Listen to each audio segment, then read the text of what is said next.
A partir de un hecho que en ese minuto sonó como anecdótico, de esta acción no tan futbolera, pero una acción que no es lo más habitual, es que el pibe Valderrama, saludos a Colombia, aprovecha, y quienes hacen este comercial, aprovechan para entregar información de lo que tenemos que hacer los hombres. Nos acompaña Mauricio Salas, sexólogo y urólogo.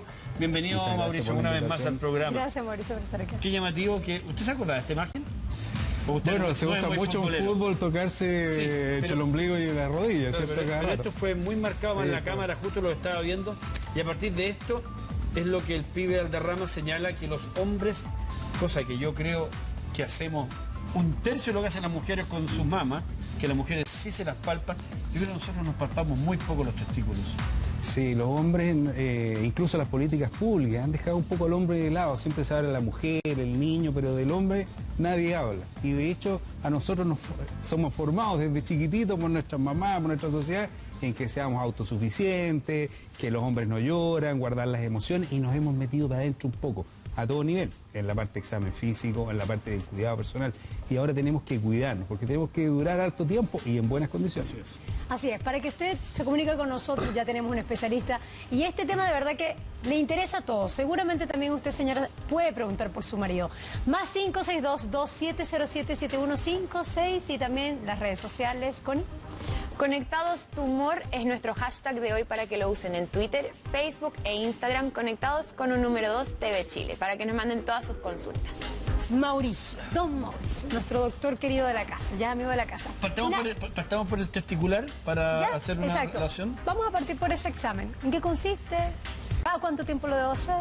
Bueno, mira, el tumor de testículo, ¿cierto? Empieza lo más frecuente entre los 30 y los 40 años, pero también se ve a los 15 años. Entonces nosotros deberíamos empezar desde chico, incluso el pediatra o nosotros, los padres, ¿cierto?, examinar a nuestros hijos y ver si tiene un testículo a cada lado. Primero, para empezar a tocarlo, examinarlo, ¿cierto? Y después con el pediatra que lo vaya evaluando. Y luego yo creo que a los 15 años convendría hacer una buena evaluación urológica y posteriormente ya al tema de la próstata. 15 años. Claro, 15 años al contrario.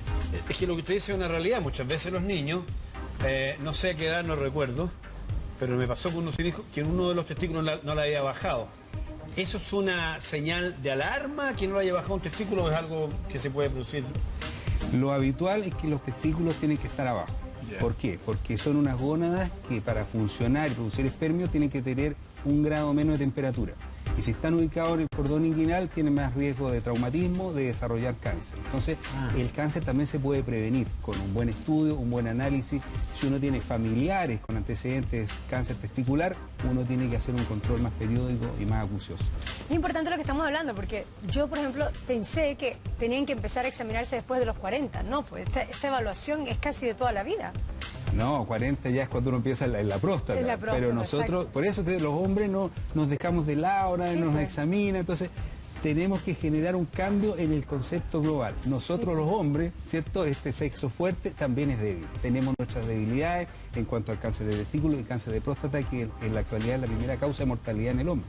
¿Cuáles son? Perdón, recién hablaba Valderrama, Carlos Valderrama, de cómo el tacto que hay que hacer los testículos. Insisto, las mujeres, yo estoy seguro que la mayoría sabe cómo hacerlo. Yo estoy seguro que la mayoría de los hombres no sabemos cómo hacer el tacto. El examen es muy simple. Uno tiene que, bueno, primero tener una idea de la anatomía. O sea, está la glándula y arriba está el epidídimo, ¿ya? Entonces uno tiene que, la glándula normalmente es blanda, como esta parte de la mano, ¿ya? Cuando es cáncer es como los nudillos. Entonces ahí uno tiene que tocarse los testículos. Si uno lo toca y está blando. Son blanditos, así como esta parte. Ya, si uno toca esta parte, ¿cierto? Es como una glándula normal, igual que la próstata. Y si ya uno toca esta zona, una zona en el testículo que esté más dura, mayor consistencia, ya es índice, es un riesgo de tener un tumor. O sea, uno debería evaluarse. Y cualquier aumento de volumen testicular o disminución del volumen también tiene que ser evaluado. A ver, resumiendo. Aumento de volumen, aumento o disminución del volumen, preocupación. Sí. Al momento de palparlo, si está blandito como esta zona que usted señala. Sí, encuentra una pelotita. Ahora, si encontramos algo un poquito más sólido, más duro, exacto, preocupación. ¿Y qué hacemos? En ese caso, lo primero es ya sea ser evaluado por un profesional de la salud, un médico, la matrona, no sé, que lo evalúe y le haga probablemente un examen físico y eventualmente una ecotomografía testicular. La ecotomografía testicular detecta hasta tumores de 1 a 2 milímetros de diámetro, o sea, tumores súper pequeños. Y un examen físico donde uno tiene una duda, eso le hago a mis estudiantes de medicina, ¿cierto?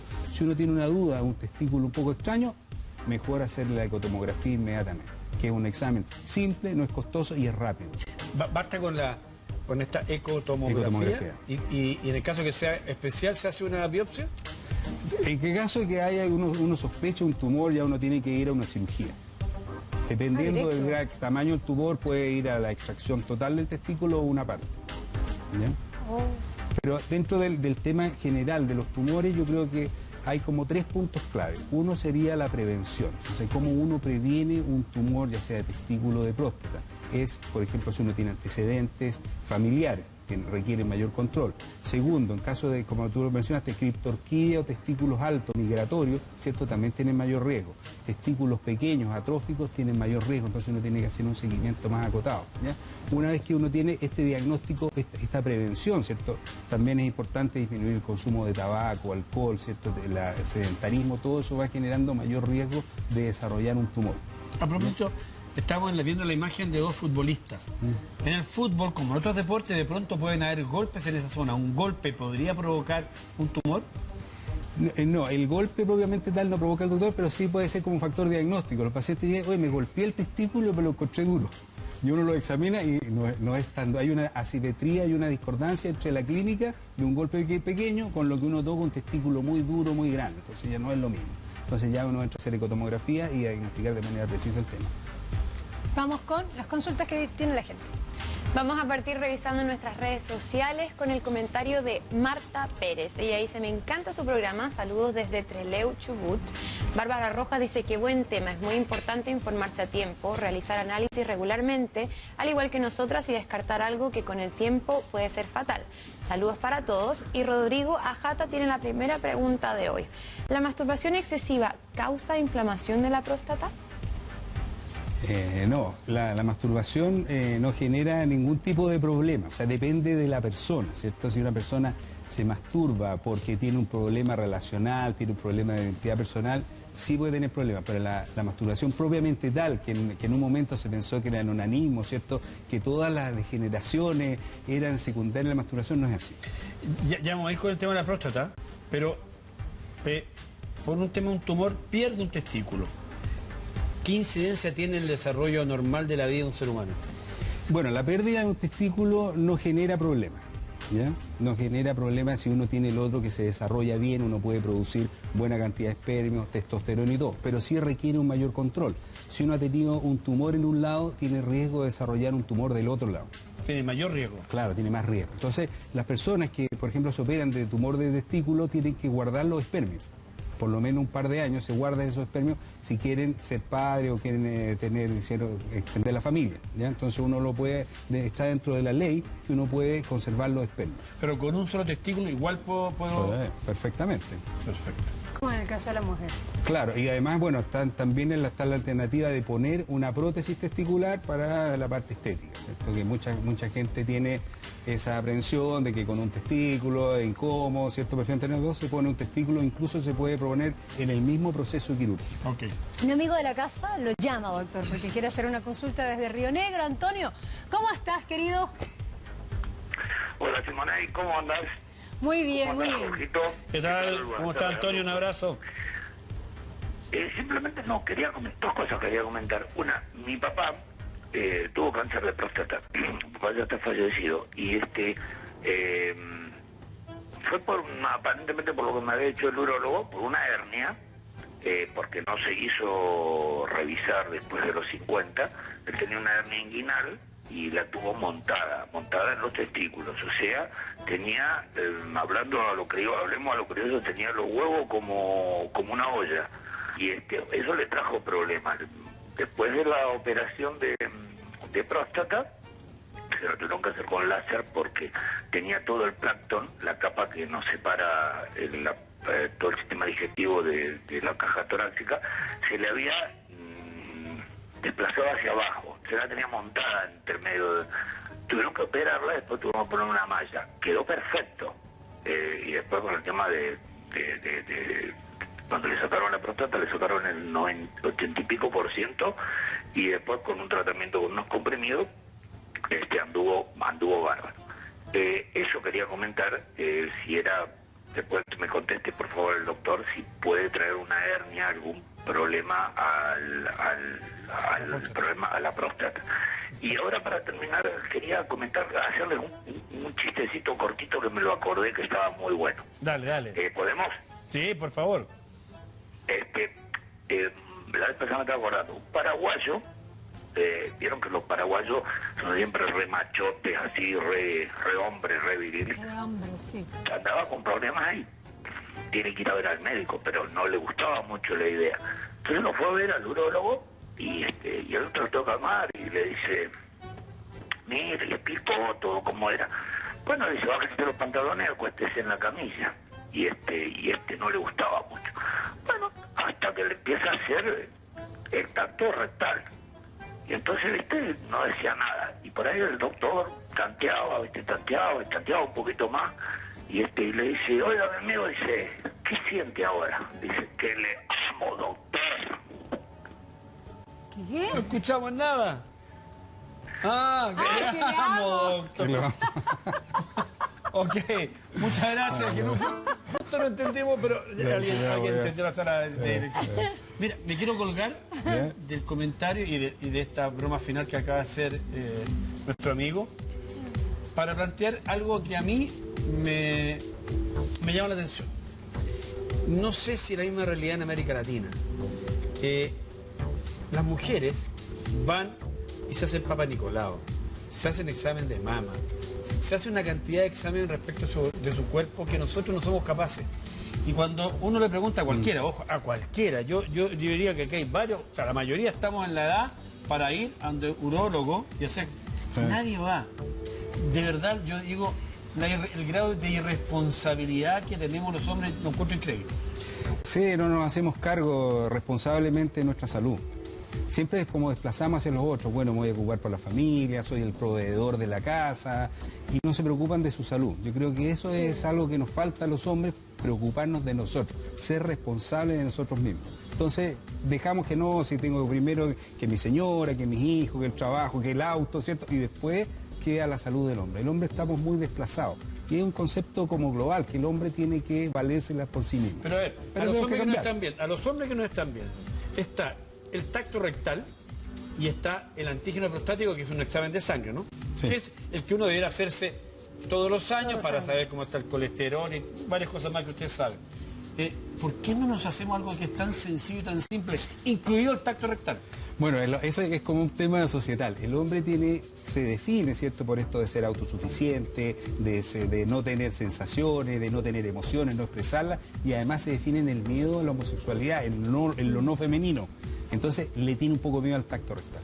Pero es más importante en la actualidad el antígeno prostático. El antígeno prostático cambió la historia del cáncer de próstata. ¿Qué es el antígeno prostático? El antígeno prostático es un marcador de la funcionalidad de la próstata, que se eleva en 3 situaciones principalmente, en la prostatitis, en el adenoma de próstata y en el cáncer. Y eso ha permitido en todo el mundo, no solamente en Europa o Estados Unidos, sino que todo el mundo, China, Japón, etcétera, diagnosticar el cáncer de próstata de manera precoz. ¿Qué es lo que es prostatitis? La prostatitis es un proceso inflamatorio de la próstata, por ejemplo, como una infección urinaria en el hombre. Entonces te genera molestia urinaria y eso hace que suba el antígeno prostático. Pero eso no es signo ni de tumor, ni de cáncer, ni nada. No, hace que suba el antígeno prostático. O sea, el antígeno prostático puede subir por 3 grandes causas. Esas 3 causas, la prostatitis, el adenoma y el cáncer. Entonces, pero es un marcador. Entonces, este marcador, el antígeno prostático, ha permitido diagnosticar de manera precoz, que sería como lo segundo en cuanto a prevención o a manejo de los cánceres en la actualidad, porque el cáncer se maneja, uno, con una prevención, evitando, ¿cierto?, todos los tóxicos, el cigarrillo, alcohol, tabaco, una dieta equilibrada, sin mucha grasa, ejercicio, más un diagnóstico precoz con el antígeno prostático, el examen testicular en el hombre, ¿cierto? Eso hace un diagnóstico precoz y después uno hace un tratamiento adaptado a la persona. Mientras más precoz el tratamiento, mejor el resultado. Doctor, tenemos un llamado, así que decimos inmediatamente aló. Jaime, ¿cómo estás? Nos están llamando de Atlanta. ¿Cómo estás, Jaime? Hola, Jaime, un abrazo. Hola. Hola, ¿cómo están ustedes? Muy bien, Jaime, Oye, querido. Mi consulta iba justo... 3,01 no hay una elevación significativa. ¿ya? Pero doctora, también puede haber un falso positivo o un falso negativo en el antígeno prostático. Eso también es importante también saberlo. es falso positivo. Cuando los tumores son muy agresivos, puede tener un antígeno prostático bajo. Jaime, un abrazo, si nos estás viendo. Muchísimas gracias, como siempre, por este contacto desde Atlanta, cariño a la familia. ¿Qué dice la gente, Connie? Graciela Pablaza pregunta si... Entonces uno le dice, bueno, usted tiene tal edad, tiene tal tumor, queremos hacerlo, por ejemplo, si el paciente dice, mire, yo prefiero privilegiar, por ejemplo, mi área sexual sobre la parte cancerológica, uno podría orientarse a un tratamiento más focalizado. O sea, no extirpar completamente la próstata, sino que tratar solamente un foco. El foco de actividad tumoral significativa. Entonces no es necesario sacar toda la próstata, igual que tampoco es necesario sacar todo el riñón o todo el testículo, entonces uno puede adaptar los tratamientos a la persona. En el caso de que el cáncer de próstata esté allí, solamente alojado en la próstata, entonces el tratamiento sería solo hormonal. Pero ¿qué pasa si el cáncer se extiende en el cuerpo? No, si el cáncer está localizado, uno tiene intención curativa. Ok. Curativa significa ir a sacarlo con cirugía, ¿cierto? Hay varias técnicas para extirpar, cirugía clásica, robótica, laparoscópica, etcétera, que uno puede sacar el tumor, dejar libre. Al sacar el tumor uno tiene que pensar en tres cosas. Uno, dejar libre al paciente del tumor. Dos, que el paciente tenga una buena continencia. Y tercero, una buena actividad sexual. ¿Ya? Entonces todo eso es como la triada necesaria en el cáncer de próstata. ¿Ya? Mauricio, ¿mito o realidad? Los ciclistas, aquellos que utilizan mucho el sillín para andar en bicicleta, ¿podría prestarse para mayor aparición de cáncer de próstata? Mira, lo que se ha visto con los ciclistas es bien interesante, no saben ni siquiera muchos urólogos.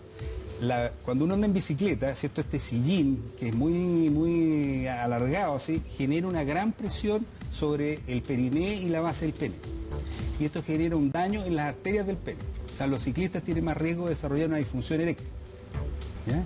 Y más riesgo de tener prostatitis. O sea, Prostatitis. Entonces yo le recomiendo a mis pacientes que no anden en bicicleta o que cambien el sillín por lo que se llama un sillín prostático, que es un sillín que tiene un hoyo al medio y que te apoya sobre las tuberosidades isquiáticas, sobre los huesitos que uno tiene acá atrás y no sobre el... Porque imagínate tu pobre pene sometido a 80, 90 kilos de presión, se va dañando. Los sillines vienen con un espacio libre. Con un hoyo, exacto. ¿No lo habéis visto? No, pero creo que se lo he escuchado y también para las mujeres existe algo similar, algo adaptado para la mujer. Sí, porque genera mucha presión en una zona muy específica. Sí, que además es muy sensible. Doctor, el tratamiento hormonal, ¿en qué se basa? Porque no es que es una quimioterapia, cuando no es radioterapia. ¿Qué se hace con la parte hormonal? ¿Qué es lo que se hace? El cáncer de próstata tiene la ventaja que es quimiosensible y hormonosensible, ¿ya? Entonces uno puede dar hormonas cuando a un paciente, por ejemplo, tiene foco metastásico, ¿ya? Porque el cáncer se caracteriza por crecimiento irregular de células que se hacen, entre comillas, inmortales y además probabilidad de metástasis, o sea, foco secundario. Cuando uno da hormonas, uno baja esta capacidad y hay una muerte celular significativa. ¿Ya? Pero ahí uno tiene que ir manejando el tema porque esta muerte celular, ¿cierto? Empiezan a emerger colonias celulares que son hormonoresistentes. Entonces ahí conviene hacer ese tratamiento que se llama intermitente y que uno le da un poco, le quita la hormona para ir eliminando esas poblaciones hormonoresistentes. Constanza Fuello. Seguimos leyendo sus preguntas en nuestro Facebook y ahora vamos con la de Marcelo Venegas. Dice, por favor, que no se le olvide al doctor comentar si hay una relación entre una hernia y que esta afecte a la próstata. Y otra pregunta, ¿hay siempre dolor en estos casos? Porque con un examen resultó ser varicocele. ¿Hernia y su relación con la próstata? Bueno, mira, la hernia y la relación con la próstata es la siguiente. La próstata va creciendo con la edad a partir de los 40, 50 años y eso genera una obstrucción del sistema urinario. Entonces al obstruir el sistema urinario uno tiene que forzar para orinar y eso hace que emerjan estas hernias inguinales, es lo típico. Entonces el ideal es operar primero la próstata y después la hernia o la próstata y la hernia al mismo tiempo, ¿ya? O sea, la hernia es secundaria a un proceso, lo habitual, a un proceso obstructivo prostático. ¿Por qué? Porque uno tiene que estar forzando y al forzar sale la hernia. ¿Quién es lo otro? Y el dolor. Bueno, el dolor, las hernias están, obviamente las hernias es la salida de contenido intestinal o epiplón, ¿cierto?, por el anillo inguinal y eso genera dolor, compresión de los vasos, compresión del testículo, etc. Y el varicocele son unas varices del testículo que a veces cuando son muy grandes duelen. Don Mauricio Sala, muchas gracias. La idea del programa de hoy era aprender un poco más y hacer el llamado a todos. Usted, señor, también. A usted le digo, sí, don Leo, a usted también le digo. Vaya a verse con un médico, es sencillo, tan terrible, es simple, por Dios. se hace un examen, va a ver su antígeno prostático y va a poder vivir tranquilo. Yo quería quería decir decir como algo, dígalo. conclusión, yo diría como conclusión, el cáncer en la actualidad se ha transformado en una enfermedad crónica. ¿Ya? ¿Por qué? Porque tiene varios parámetros que se pueden manejar. Uno es la prevención, ¿cierto? Prevenir todos los factores de riesgo, la obesidad, sedentarismo, consumo de grasa saturada, etcétera. Prevención, diagnóstico precoz con mecanismos como por ejemplo el antígeno prostático, que ha mejorado la sobrevida en todo el planeta. En el cáncer de testículo, la ecotomografía y el examen clínico. Entonces, prevención, diagnóstico precoz, tratamiento adaptado a la persona. Mire, usted tiene un tumor aquí de baja actividad celular, podemos ofrecerle un tratamiento focalizado, ¿ya? Y además eso permite a la larga aquí mejorar la calidad de vida de los pacientes. Antes los pacientes que tenían cáncer era la debacle, estaban al frente de la muerte, se enflaquecían, se morían de pena, no tenían actividad sexual. En la actualidad el tratamiento permite mejorar los años de vida y la calidad de vida de los pacientes. Eso es lo que Mauricio Sala, buen final de espacio. Sí,